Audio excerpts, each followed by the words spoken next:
Friday. So, kasama ko po siya ngayon. So, kamusta ka, Nanay? Eto, malakas pa.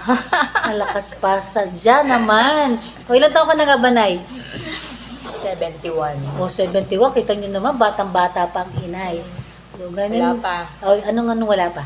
Dahil, kasi exercise ang katawan, kaya walang Yun. Kaya wala pa raw nararamdaman. Kasi Oo. nga, sobrang sipag ni inay. Lakad ng lakad. Ayan, parit-parito yan. Marami yung mga extra ginagawa pa. So, Yeah. yan. Maganda talaga sa mga senior yung nagtatrabaho para hindi ka stress. Wala kang mararamdaman na high blood. Oo, ang galing ng inay. Kasi wala kang panahong mag-isip. Trabaho ka lang ng trabaho. Oo nga naman, tama. Saka syempre, bukod dyan, syempre ang Panginoon. Nababanat ang mga buto mo.